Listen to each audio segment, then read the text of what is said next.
ที่เป็นยังข้างกัดจะได้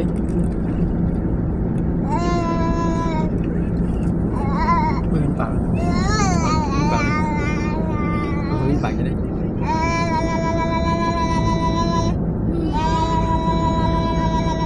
โอ้คนงามเข็มเขียวห้างต้องดุมเสือก่อน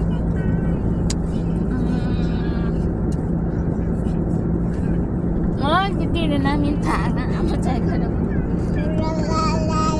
ชื่อแนวที่แถวใส่ ชื่ออะไรเนี่ยเป็น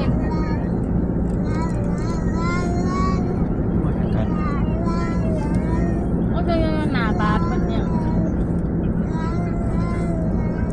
นั่งนี่ซื้อนั่นที่ไรที่มันกระโตกลง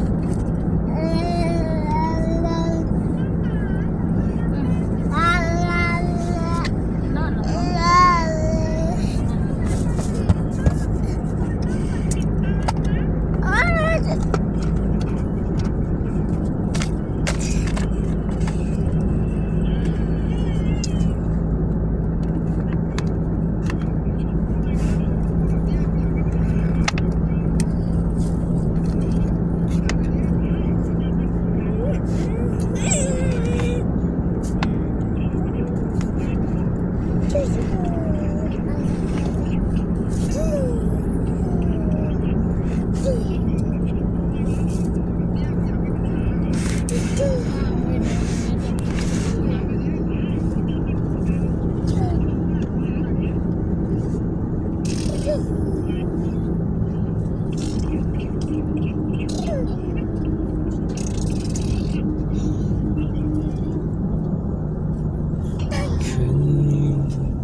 เราจะปั้นดูก่อน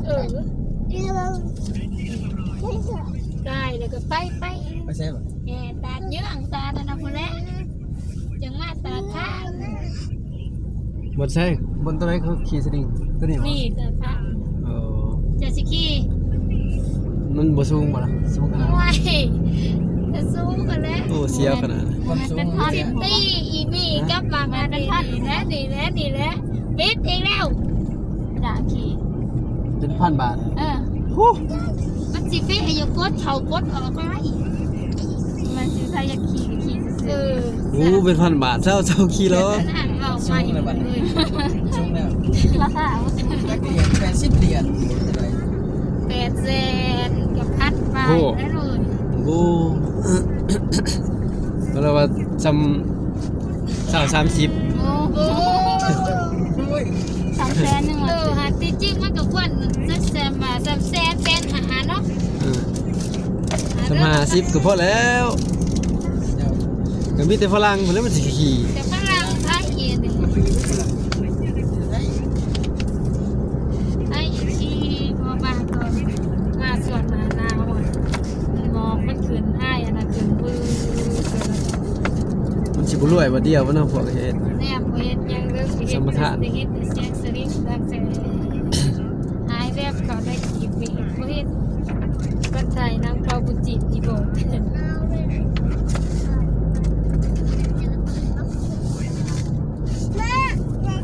ตาเยื่องตาตาที่ยังเอากลับไปดูลาย นี่บ่นี่แหละตอนนี้ ตาที่ยังเป็น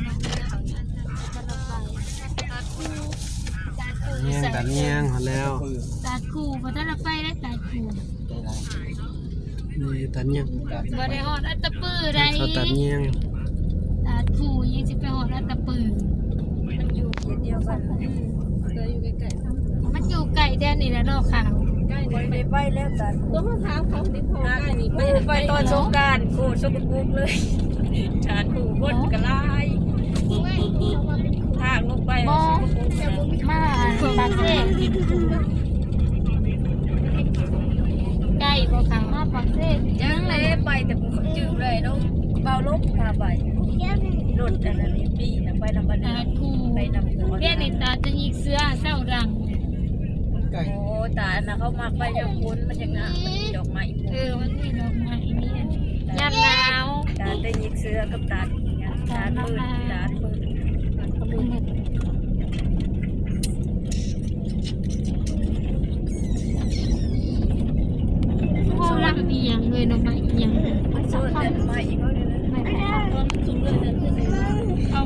มันเฮ็ดนั่นนี่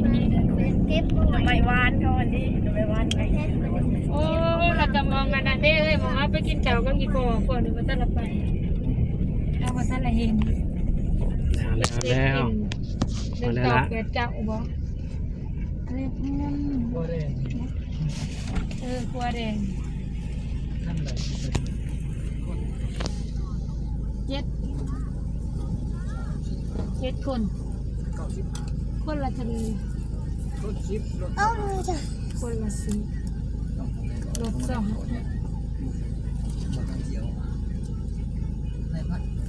นิดหน่อยก็นับป่ะเนี่ย นับแต่ผู้ใหญ่แต่ว่า บอกได้ว่านับนิดหน่อยนะ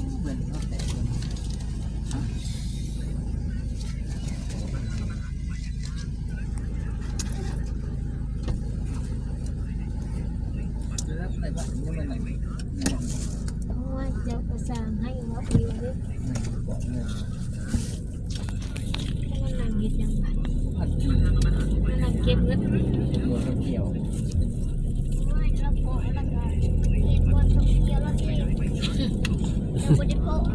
อันสั่น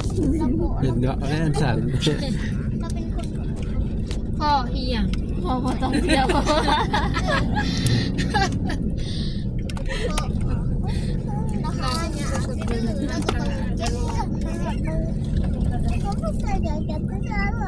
มันยังเคี้ยวก็หมดปุ่มเย็นเย็นเนาะเขามาเต็ม ว่ามันห่มแล้วก็เย็นเลย